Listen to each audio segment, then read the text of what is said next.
आपने हर मसीह को यह कहते सुना है कि हम एक ही परमेश्वर में विश्वास करते हैं। लेकिन बाइबल तीन परमेश्वर के बारे में बात करती है। फिर एक परमेश्वर कैसे? क्या यह सवाल आपके मन में कभी नहीं खटका? अगर हम इसे बार बार सोचें तो हमें लगता है कि हम तीन परमेश्वर में विश्वास करते हैं।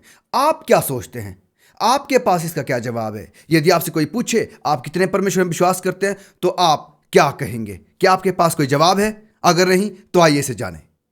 शालोम प्यारे दोस्तों, प्रिय दर्शकों, हमें जानते हैं कि आप बड़ी बेसब्री से इन वीडियो का इंतजार करते हैं और मैं आप सभी का स्वागत करना चाहता हूं आज की इस वीडियो में, जहां पर हम बहुत ही गहराई से परमेश्वर के वचन को सीखते हैं। मैं आपसे एक सवाल के साथ शुरू करना चाहता हूं।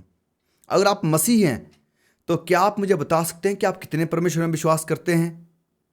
शायद ये सवाल आपको सोच में डालने वाला होगा, पर आज दुनिया में से बहुत सारे मसीह हैं जो इस सवाल को नहीं जानते। सवाल का जवाब उनके पास नहीं है कि वो कितने परमेश्वर में विश्वास करते हैं। आइए इस सवाल को जानते हैं और परमेश्वर के वचन में डुबकी लगाते हैं, देखते हैं कि परमेश्वर का वचन इस बारे में क्या कहता है। अगर हम परमेश्वर के वचन को ध्यान से पढ़ें और कुछ परमेश्वर के दास, एक धर्मशास्त्री जिनका नाम जॉन वेस्ली है, वो कहते हैं कि आप मुझे एक कीट लेकर आएं जो मनुष्य के बारे में स्पष्टता से बता सके, तब मैं आपको एक मनुष्य लेकर आऊंगा जो त्रिएक परमेश्वर के बारे में बता सके। देखिए, ये एक असंभव सी बात लगती है, पर जब हम परमेश्वर के वचन का अध्ययन करते हैं तो हमारे लिए कुछ भी असंभव नहीं रह जाता। हो सकता है कि इंसानी दिमाग के लिए ये एक बहुत सीमित लगता हो कि हम इसे नहीं समझ सकते। हो सकता है कि इंसानी दिमाग के लिए लगता हो कि हम इसे नहीं समझ पाएंगे। लेकिन जब हम परमेश्वर के वचन का अध्ययन करते हैं, खास करके यशाया उसका 55 अध्याय की 9 आयत में जब हम पढ़ते हैं, वहां पर यशाया नबी कहता है, क्योंकि मेरी और तुम्हारी गति में और मेरे और तुम्हारे सोच विचारों में आकाश और पृथ्वी का अंतर है। देखिए, हम साफ तरीके से यहां पर देख सकते हैं कि परमेश्वर के वचन क्या कहते हैं कि परमेश्वर के सोच समझ में, परमेश्वर के विचारों में और हमारे विचारों में, हमारी सोच समझ में जमीन आसमान का फर्क है। तो हो सकता है कि इस बात को समझना हमारे लिए थोड़ा मुश्किल हो कि त्रिएक परमेश्वर आखिरकार है क्या, पर यह नामुमकिन नहीं हो सकता क्योंकि परमेश्वर का वचन हमें इस बात का जवाब देता। आइए उसमें खोजते हैं कि परमेश्वर का वचन इस बारे में क्या कहता है। त्रिएक परमेश्वर का सिद्धांत कैसे काम करता है? सवाल यह सामने आता है। त्रिएक परमेश्वर, एक परमेश्वर लेकिन तीन व्यक्ति, यह कैसे संभव है? आइए इस बात को जानते हैं। अगर आप परमेश्वरत्व के बारे में बाइबल में पढ़ें, देखिए, त्रिएक परमेश्वर का जो सिद्धांत है या ये शब्द है, खास करके अगर शब्द के बारे में हम बात करें तो त्रिएक परमेश्वर का शब्द जो हमें बाइबल में नहीं मिलता है, लेकिन परमेश्वरत्व जो बाइबल में हम पाते हैं। लेकिन इसका क्या मतलब है? इसका क्या अर्थ है कि परमेश्वरत्व हम बाइबल में पाते हैं लेकिन त्रिएक परमेश्वर शब्द जो है वो बाइबल में नहीं है? इसका सिद्धांत बाइबल में है। देखिए, इब्रानी भाषा में दो शब्द हैं और जो बाइबल हमें बताती है। पहला शब्द है इखाद। इखाद का अर्थ है एक इकाई जिसमें एक से अधिक होते हैं। जैसे कि उदाहरण के अगर आप आयत को पढ़ें, व्यवस्था विवरण उसका 6 अध्याय उसकी 4 आयत, यहाँ लिखा हुआ है, हे इस्राएल सुन, यहोवा हमारा परमेश्वर है, यहोवा एक ही है। यहोवा एक ही है यानी कि इखाद, यानी कि इसमें ये एक इकाई है लेकिन इसमें क्या है? एक से अधिक है। आप स्क्रीन में जो वो बाकी आयतों को भी देख सकते हैं जहां पर इस शब्द का इस्तेमाल किया गया है। लेकिन जो दूसरा शब्द है उसका जो दूसरा शब्द है वो है याखिद। याखिद का अर्थ है केवल एक ही होता है, सिर्फ एक ही। और अगर आप आयत पढ़ें नीति वचन 4:3 में यहाँ लिखा गया है, और मेरा पिता मुझे यह कहकर सिखाता था कि तेरा मन मेरे वचन पर लगा रहे, तू मेरी आज्ञाओं का पालन कर, तब जब जीवित रहेगा। देखिए, यहाँ पर लिखा हुआ, यहाँ पर भी मेरा पिता, हम देखते हैं कि यहाँ पर याखिद शब्द का इस्तेमाल किया गया है। बाकी की आयतें आप स्क्रीन पर देख सकते हैं।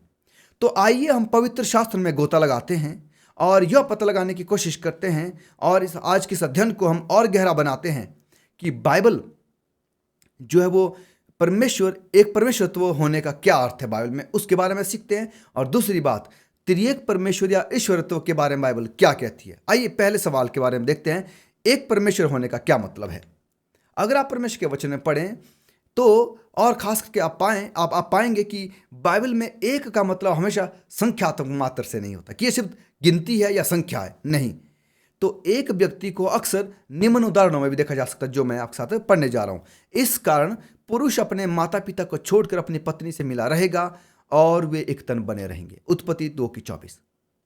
क्या ऐसा है? यहां पर हम देखते हैं कि जब विवाह हो जाता है तो पुरुष, जो पति और पत्नी है, वो एक तन बने रहेंगे, बाइबल कहती है। इसका मतलब ये नहीं कि वो एक हो जाते हैं। इसका क्या मतलब है?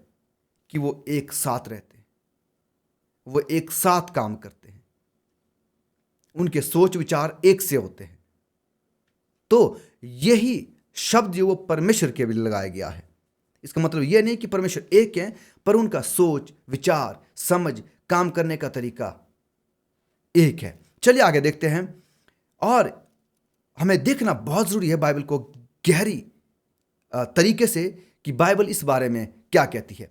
यीशु ने भी प्रार्थना की और उन्होंने कहा, और वो महिमा जो तूने मुझे दी है, मैंने उन्हें दी है कि वे वैसे ही एक हों जैसे कि हम एक हैं, मैं उनमें और तू मुझ में, कि वे सिद्ध होकर एक हो जाएं और जगत जाने कि तू ही ने मुझको भेजा और जैसा तूने मुझसे प्रेम किया है।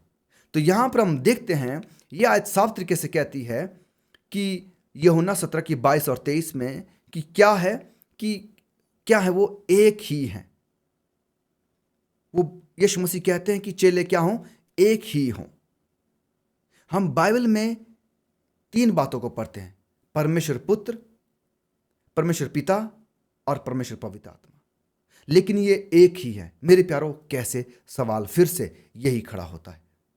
अगर हम बाइबल को बारंबार पढ़ें तो हम इन तीनों बातों को एक साथ बाइबल में पाएंगे, पर बात यह सामने आती है कि इसको समझना हमारे लिए मुश्किल हो सकता है कि त्रिएक परमेश्वर है, लेकिन वो एक कैसे हैं। चलिए एक आयत मैं आपके लिए पढ़ता हूं, 2 कुरिन्थियों 13:14 आयत। यहां लिखा गया है, प्रभु यीशु मसीह का अनुग्रह है और परमेश्वर का प्रेम 2, यीशु मसीह परमेश्वर और पवित्र आत्मा 3 की सहभागिता तुम सबके साथ होती रहे। देखिए, तीनों यहां पर हम देखते हैं, पर ये एक परमेश्वर है।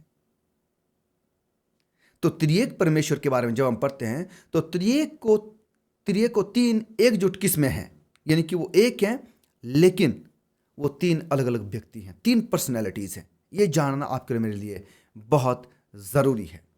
बाइबल त्रिएक परमेश्वर के बारे में क्या कहती है? सवाल अब ये नजर आता है, ये सामने हमारे रखा जाता है कि बाइबल त्रिएक परमेश्वर के बारे में कहती है। हम जानते हैं कि त्रिएक शब्द बाइबल में नहीं है, पर बाइबल इसके बारे में क्या कहती है। तो ये जानना आपके लिए, मेरे लिए बहुत जरूरी है कि बाइबल को हम ऐसे पढ़ें। आप पूरे स्क्रीन में जो है हमारे देख सकते हैं, यहाँ पर आपको सारी आयतें जो वो नजर आ जाएगी जो त्रिएक परमेश्वर के बारे में कहती है। और यहाँ पर लिखा है कि वो सर्वज्ञानिता में, सर्वशक्तिमानता, सर्वव्यापकता, नाश, और ये सारी बातें हैं, देह धारणता, ईश्वरत्व, ये सब बातों में बाइबल जो हमें बहुत सारी बातें बताती है। पर अगर हम इसी तरह से हम देखते हैं कि त्रिएक शब्द अगर बाइबल में नहीं है, पर यह सिद्धांत भी सत्य है उतना ही जितनी ये सारी बातें बाइबल में हैं। पुराने और नया नियम दोनों में त्रिएक परमेश्वर के जो सिद्धांत है वो बताए गए हैं। आइए देखते हैं कि त्रिएक परमेश्वर के बारे में सिद्धांत क्या कहते हैं। त्रिएक, ये अवधारणा बाइबल में दी गई है। अगर आप पढ़ें उत्पत्ति 1:26, फिर परमेश्वर ने कहा हम मनुष्य को, देखिए यहां पर हम शब्द मतलब यहां पर त्रिएक परमेश्वर की बात हो रही है, और यहां पर एलोहिम शब्द लगाया गया है, और एलोहिम शब्द जो 2700 बार से अधिक पुराने नियम में लिखा गया है, और इसका मतलब हमेशा हम होता है, यानी कि 2 या 2 से अधिक। उत्पत्ति 3:22 में भी यह लिखा गया है, फिर यहोवा परमेश्वर ने कहा मनुष्य भले और बुरे ज्ञान को पाकर हम में से एक के समान हो गया। हम में से एक के समान यहां पर भी हम देखते हैं, और यहां पर सर्वनाम हम जो वो कम से कम 2 या 2 से अधिक बातों के बारे में बताता है। उत्पत्ति 11:7 यहां पर भी लिखा, इसलिए आओ हम उतर कर, हम शब्द यहां पर इस्तेमाल किया गया है। और आप आयते जो वो स्क्रीन में देख सकते हैं जहां पर इस बारे में बताया गया है। और मती न्याय नियम अगर हम देखें, मती 3:16 और 17 में अगर आप देखें, वहां पर देखते हैं कि जब यीशु मसीह का बपतिस्मा हुआ तो परमेश्वर ने कहा कि मैं अपने पुत्र से अति प्रसन्न हूं, और हम देखते हैं कि पवित्र आत्मा को उतर किराए उन पर उतरा। तो यहां पर भी हम त्रिएक परमेश्वर के बारे में देखते हैं। और मत्ती 28:19 में लिखा गया है कि जाओ तुम जाकर दुनिया के लोगों को क्या करो, चेला बनाओ, और उन्हें पिता पुत्र पवित्र आत्मा के नाम से क्या करो, बपतिस्मा दो। आप और भी सारी आयतें यहां पर स्क्रीन में देख सकते हैं मेरे प्यारों। और हमने कुछ सवाल जवाब भी यहाँ पर दिए हुए हैं, आप उन्हें पढ़ें ताकि आप जान सकें। परमेश्वर आप सभी को बहुत ऐसी आशीष और बरकत दे जब हम इसका बड़ा गहराई से अध्ययन करते हैं। हम दुआ करें, प्रार्थना करें कि परमेश्वर हमारी मदद करे इस त्रिएक परमेश्वर की अवधारणा को समझने में, इस त्रिएक परमेश्वर के सिद्धांत को समझने में। आइए मेरे साथ अगली वीडियो का इंतजार करें। तब तक के लिए आप इसको शेयर करें, सब्सक्राइब करें और दूसरों के साथ साझा करना ना भूलें। परमेश्वर आप सभी को बहुत ऐसी आशीष और बरकत दे। आमीन।